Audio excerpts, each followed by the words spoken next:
In the part 3 of this series, we have created a file and written hello inside that file. But here we are going to actually iterate through the lists. Take the first list, say for point P, from points, take one point at a time from this list of points, okay, and do what? Just press this. Now, how many points we have? We have 2 points. If I run it, the hello should be written twice, right? It should be written twice, yeah. But actually, we don't want to print the hello.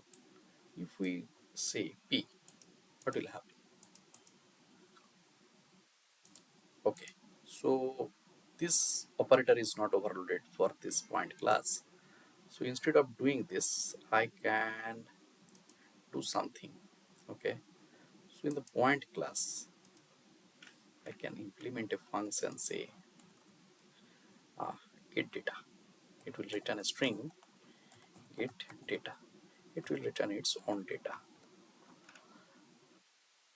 What will return for now? For now, return. I'll say simply return this. Let's see what happens with this. But this is not actually a string.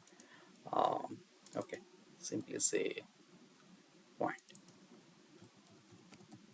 Okay, so it will return point, and similarly implement the same function in the line class, and it will return line. Okay, so here I will do string s equal to p dot get data, and I will actually print this s. If we run it, point is printed.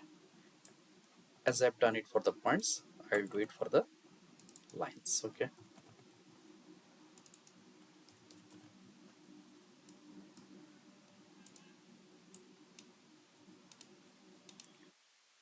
print the line at the end. Yeah, so we have three objects. Now it just printed the name of the class, but I want to get the actual data. How can I get it? So do one thing.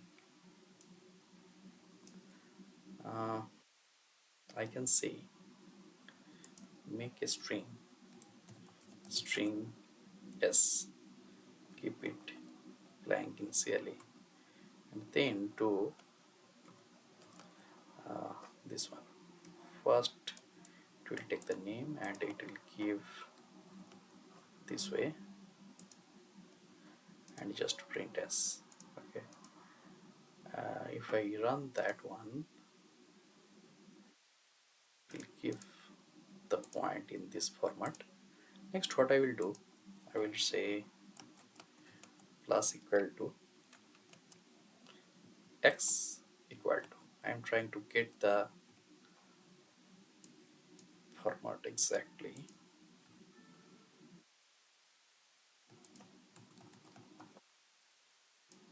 Y z. If I run at the stage, I should be getting.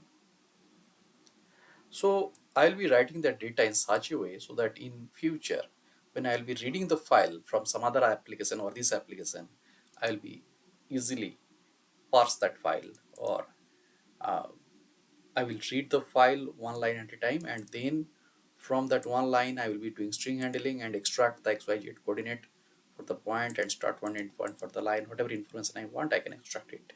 So while I will be writing the file, I have to I have to take that in consideration, that I have to process that data while reading in future.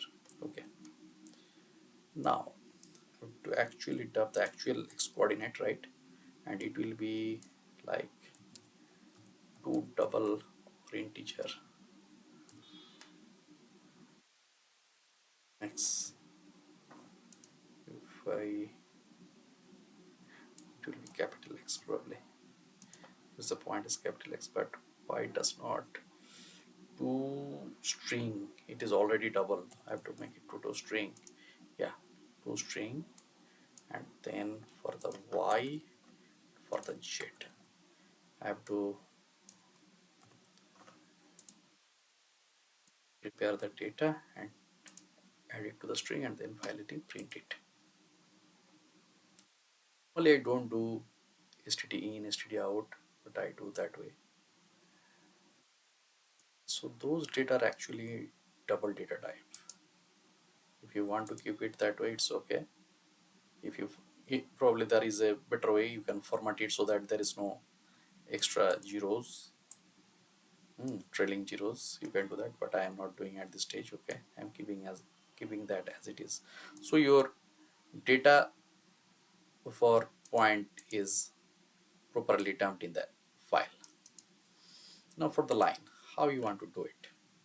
You can copy paste that thing and do that thing for the line as well. In that case, it will be line, okay, but it does not have the x. Okay, what you will do? You can say start.x. Okay, so you already have, but this x is not accessible because x is private. Okay, so there are two ways. You can either implement a method called getX, getY, getZ, or temporary you can make it available publicly. So whatever is suitable for you.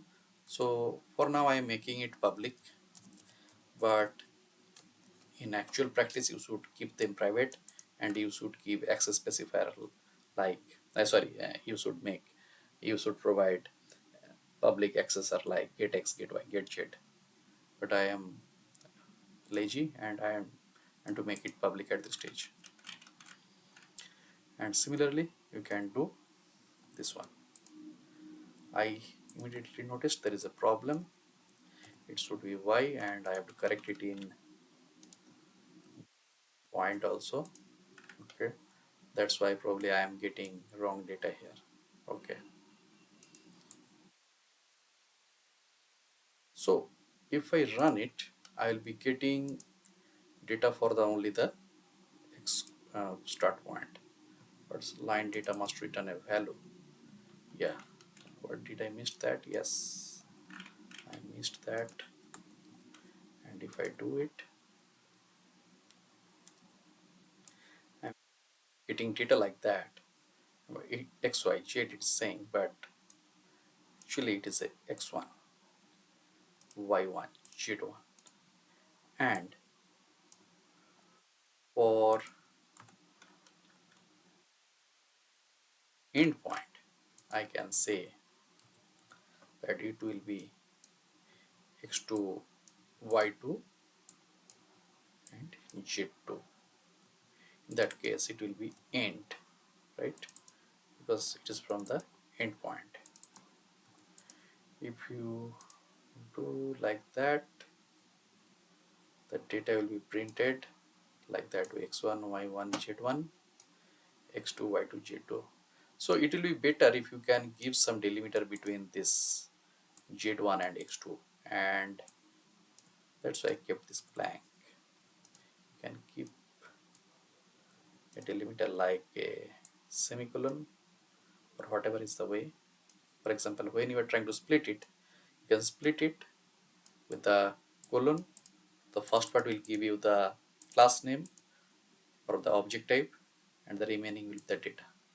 Again, you can split this with a semicolon here. Okay, so that way we can plan, which will be helpful while reading the file in later stage. So as I see, I can split the remaining string with this semicolon. Now as I see there are extra spaces. This spaces is because I have given extra space here as well as there is a space. But anyway, normally you will be trimming it, so you will be removing any extra spaces while processing the data, while reading the file. And we can create a UI where we can actually read the data and draw the actual lines and rectangles and circles, whatever we want. But here I want to show you how we can store the data, how we can store the data in the drawing class, right?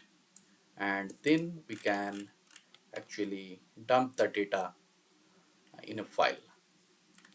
The format can be anything. Here I have written in a normal text file, though the name is XML, but actually it is normal text file. So let's make it into one thing. It's normally, it should be txt at this stage. It's not XML, but we can format it. We can format it the way I want, and I'll show you. I have a completed project where I have exported them in XML format. It's up to you how you actually want to export it here. You have the raw data, how you want to format it, so you can do it. Now, as you see, we have actually taken two lists, right? One for point, one for line. But assume that in future my CAD software will grow and I have to support different kinds of data like say rectangle, circle, ellipse, or 3D, even 3D like cube, sphere, cylinder, whatever. So if I have to keep list of multiple objects separately, right, and I have to iterate through each of the list, so it will be a and kind of a code duplication as I see, right. Now it is a problem from maintenance point of view. For example, whenever your software is going to support a new type of object, every time you have to modify the drawing class. It's a headache. So we'll be achieving a better mechanism through which uh, we'll keep only one list, okay, and we'll be writing only one loop through which we'll be achieving the same functionality but with a more compact code. And that is the topic for the next class. Thank you.